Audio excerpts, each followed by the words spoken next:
ప్రకాశం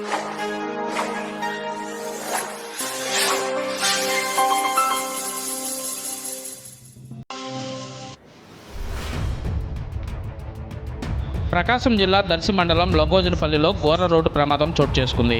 ఈగలపాడుకు చెందిన ఆదాం మద్యం తాగి దర్శి నుండి ఈగలపాడుకు బైకుపై వెళ్తుండగా దారి మధ్యలో ఎదురుగా వస్తున్న బైకును ఢీకొట్టాడు. దీంతో ఆదాం గాయాల పాలయ్యాడు. అనంతరం 108కి కాల్ చేసి అంబులెన్స్ ద్వారా దర్శి ప్రభుత్వ ఆసుపత్రికి తరలించినట్లు అక్కడ స్థానికులు తెలిపారు.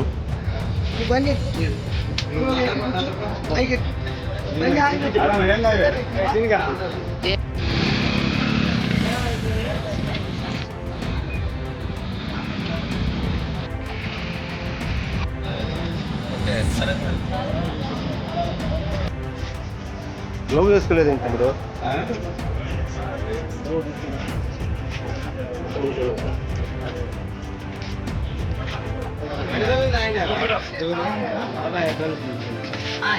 అది